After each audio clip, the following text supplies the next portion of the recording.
Good morning, friends. Welcome back to another Stories with Pastor Macy. Today I have a very special story to share with you.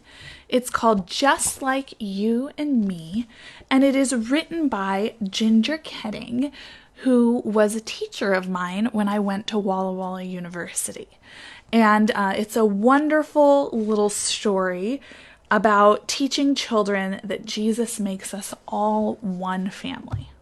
So Ginger grew up as a missionary's kid, and then she herself has been a missionary, and this is a little bit of that story. Are you ready? Far, far away from here, in a country called Thailand, lives a little girl named Citra. It's very different in Citra's country than where you and I live. Citra's family are very poor. They live in a brown wooden house with a shiny tin roof.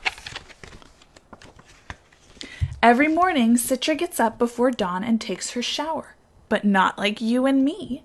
She goes to a big cement tank in the bathroom, fills the red plastic dipper with water, and pours it over her head.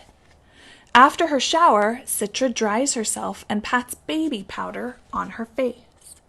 The powder leaves white streaks on her smooth brown skin, but it helps her stay cool. Next, Citra gets dressed for school, but not like you and me. She puts on her school uniform, the same one she wears every day. It is a dark blue jumper with a white shirt underneath it. Citra combs her shiny, straight black hair into a ponytail, which she ties with a blue rubber band. Citra goes to school every morning, but not like you and me. She walks down a dirt road past wooden houses in her village. In front of almost every house is a tiny spirit house with apples and oranges on its porch. Citra's neighbors think the fruit will make the spirits happy, and then the spirits will keep them safe. People pass Citra on the road. They are walking or riding bicycles or motorcycles. Once in a while, Citra sees an elephant on its way to the jungle to help the loggers. At school, Citra studies her lessons, but not like you and me. First, all the boys and girls must line up in rows outside the school and sing a song. When the teacher comes into the classroom, all the students stand to greet him together. They all read their lessons out loud. They make lots of noise. At lunchtime, Citra gets a break to eat, but not like you and me. She walks with her friends to the nearby market to buy some boiled peanuts and some sugarcane juice. At the market, Citra looks at all the vegetables and fruit and fresh fish and flowers that people are selling. The peanut seller puts her boiled peanuts into a cone made of newspaper. The sugarcane seller hands her the juice in a plastic bag tied with a rubber band. A straw sticks out the top. After school, Citra goes to her friend Lek's house. Lek has a new pet, but it's not like your pets or my pets. Lek caught a young monkey in the jungle. He has put a collar around the monkey's neck and tied a long string to it so the monkey can run and play. Lek pets his new monkey kindly. I will name him Mao, he says, but I will not keep him. He belongs in the jungle, so I think I'll let him go tomorrow. Citra feeds Mao a few peanuts left over from her lunch. When Citra gets home, she must help with the chores, but not like you and me. First, she changes from her school uniform to a shirt and sarong. Citra's sarong is a long piece of cloth that she ties around herself and fastens at her waist. When she has changed, Citra fills the tin basin with water and scrubs her family's shirts and sarongs with her hands. She rinses them and twists out all the water. Then she hangs them on the clothesline with wooden clothespins to dry in the afternoon sun. Citra helps her mother cook supper, but not a supper like you and I eat. Mother has bought some fresh fish from the market. While Mother fixes the fish, Citra helps clean the spinach and cook the rice. Tonight, Mother also has bought a watermelon from the garden for a special treat. The watermelon is yellow inside instead of red, and it has shiny black seeds. It's so sweet. At night, when her homework is done, Citra goes to bed.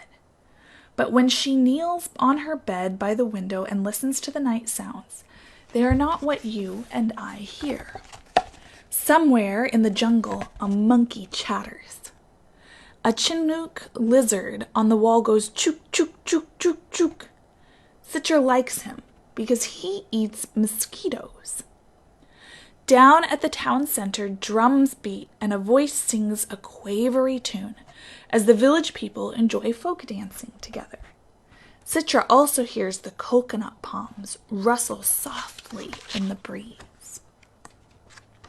On Sabbath, Citra goes to church, just like you and me.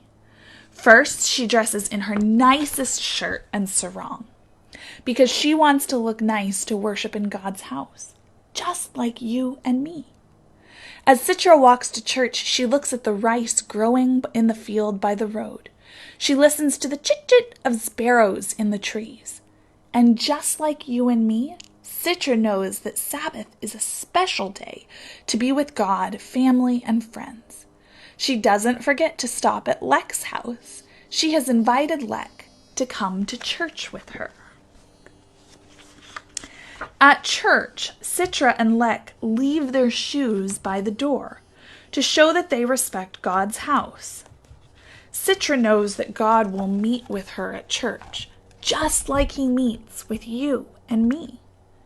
In Sabbath school, Citra and Lek sing songs, just like you and me. They listen to stories and they pray to Prod Jesu. That's the name for Jesus in their language. In the worship service, Citra sits with her family, just like you and me. Granny puts her arm around Citra and looks down at her.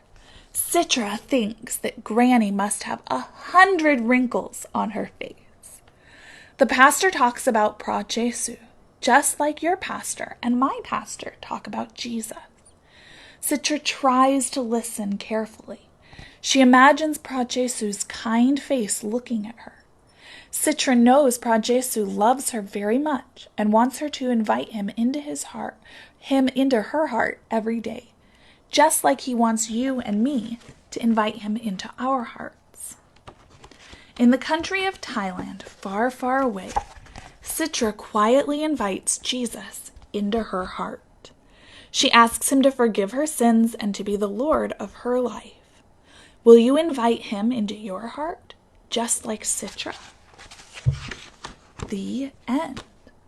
I hope you enjoyed reading Just Like You and Me with me this morning, and I really love this book, not only because it's a good book and a fun story, but because it was written by one of my professors, Ginger Ketting, now Ginger Ketting Weller, who taught at Walla Walla University, was one of the administrators there, and also taught Methods of Teaching Bible class, which I enjoyed very much from her.